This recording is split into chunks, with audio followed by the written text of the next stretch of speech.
Have you ever wondered why UPSC often connects constitutional theory with current events? The Constitution is not just a historical document written in 1950. It is a living document.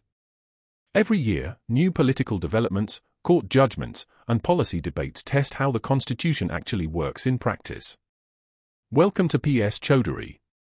Before we begin today's topic, let us quickly recall what we studied in the previous lecture. In the previous video, we discussed the schedules of the Indian Constitution.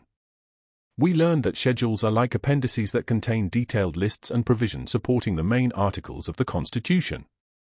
We examined all 12 schedules. For example, the first schedule lists states and union territories, the 7th schedule contains the union list, state list, and concurrent list, the 9th schedule deals with laws protected from certain judicial challenges, and the 10th schedule contains the anti-defection law. We also saw that the 11th and 12th schedules relate to panchayats and municipalities, introduced through the 73rd and 74th constitutional amendments. Now in this final part of the chapter, let us look at some recent constitutional developments and current affairs between 2023 and 2025 that are important for UPSC. First, let us talk about Constitution Day. Every year, Constitution Day is celebrated on the 26th of November. This date marks the adoption of the Constitution in 1949. In the year 2024, India celebrated the 75th Constitution Day. A special joint sitting of Parliament was held at Constitution Hall in the old Parliament building, which has been renamed. The President of India, Choudhary Murmu, addressed the special session. The Prime Minister, Narendra Modi, and the Vice President, Jagdeep Dhankhar, also delivered speeches.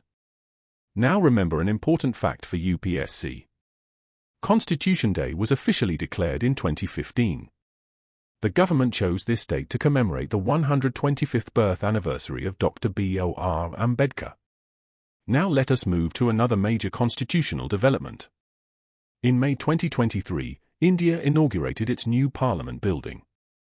The building was inaugurated on the 28th of May 2023 by the Prime Minister. This event became politically controversial because several opposition parties argued that the President of India, as the constitutional head of state, should have inaugurated the building instead. Another symbolic feature of the new Parliament building is the installation of the Sengol. The Sengol is a traditional scepter from the Chola dynasty of Tamil history.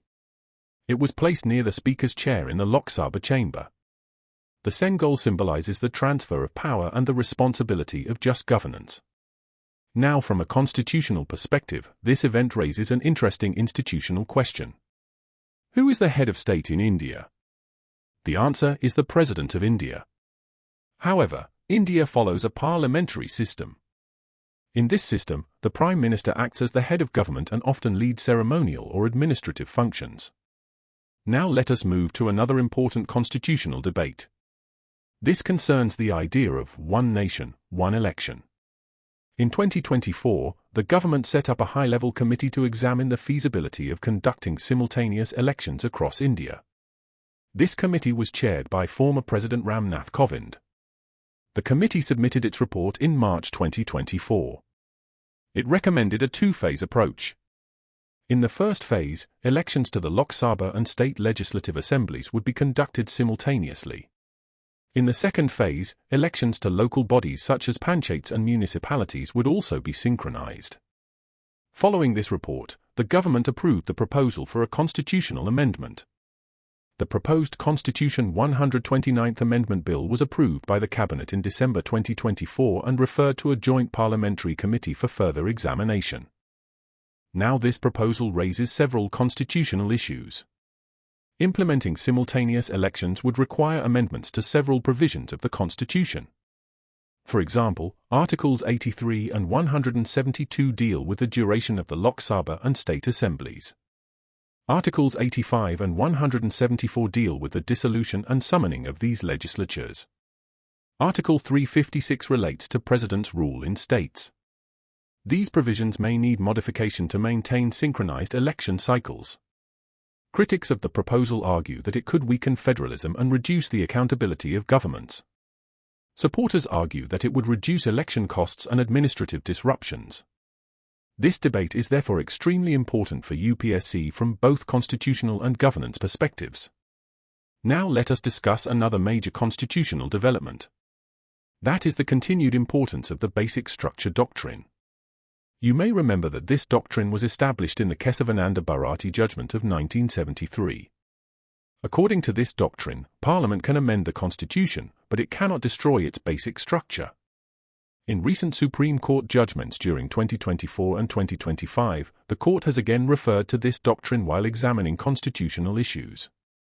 One notable example is the electoral bonds case decided in 2024. In this case, the Supreme Court examined the legality of the electoral bond scheme. The Court applied principles related to proportionality and the right to information, which are connected to Article 19.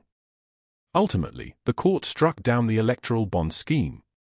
The reasoning was linked to the broader constitutional commitment to transparency, democracy, and informed political participation. This shows that the basic structure doctrine continues to play a central role in constitutional interpretation. Now let us move to another recent milestone. On the 26th of January 2025, India celebrated its 75th Republic Day. This marked 75 years since the Constitution came into force on the 26th of January 1950. The chief guest for the Republic Day celebrations in 2025 was the President of Indonesia, Prabowo Subianto. The theme of the celebration was Swarnim Bharat, Virasat or Vikas, which translates to Golden India, Heritage and Development. Finally, there is an ongoing policy discussion related to voting age. At present, the Constitution allows citizens to vote once they reach the age of 18.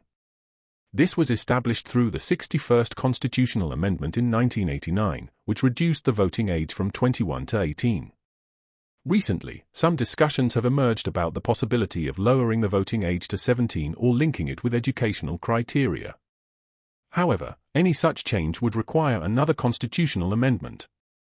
Now let us quickly revise the key ideas from this lecture.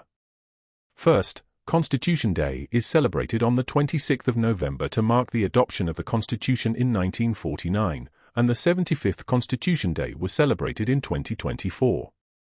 Second, the new Parliament building was inaugurated in May 2023, raising discussions about the roles of the President and Prime Minister in ceremonial constitutional functions. Third, the proposal for One Nation One Election has triggered a major constitutional debate and would require amendments to several constitutional provisions. Fourth, the basic structure doctrine continues to influence constitutional interpretation, as seen in recent Supreme Court decisions. And finally, India celebrated the 75th Republic Day in 2025, marking 75 years since the Constitution came into force. With this, we complete our discussion of the first chapter on the making of the Indian Constitution.